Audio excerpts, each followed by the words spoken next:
টয়লেটের পাশে অস্বাস্থ্যকর পরিবেশে তৈরি হচ্ছে সেমাই, যা পরবর্তীতে বাজারজাত করা হয় ভোক্তাদের কাছে।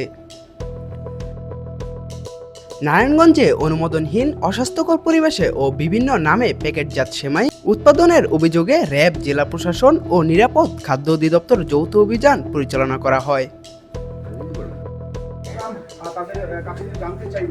দুপুরে সদর উপজেলার শহীদনগর এলাকায় গ্রামীণ ও আনন্দ সেমাই কারখানা জেলা প্রশাসনের নির্বাহী ম্যাজিস্ট্রেট শাহরিয়া পারভেজ, র্যাব 11 আল মাসুদ খান, নিরাপদ খাদ্য অধিদপ্তরের কর্মকর্তা সুরাইয়া শামসুল নাহারের নেতৃত্বে অভিযানটি চালানো হয়।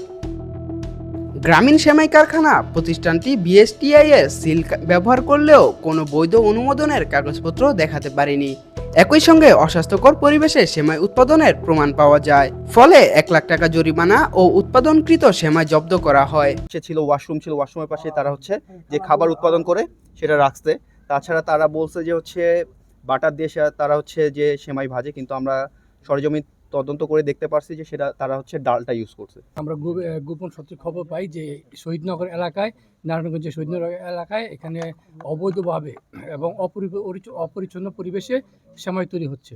এবং আজকে আমরা জেলা প্রশাসন এবং নিরাপদ খাদ্য কর্তৃপক্ষ সহ আমরা এখানে র্যাব 11 থেকে অভিযান পরিচালনা করি এবং এখানে প্রচুর পরিমাণ সেমাই পাই, যেগুলো খুবই নোংরা পরিবেশে, অস্বাস্থ্যকর পরিবেশে তৈরি করা হচ্ছে।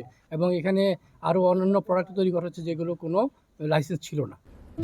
আনন্দ সেমাই কারখানার প্রতিষ্ঠানটির বিএসটিআই অনুমোদন থাকলেও নিয়ম বহির্ভূত ভঙ্গের অভিযোগে 25,000 টাকা জরিমানা করা হয়।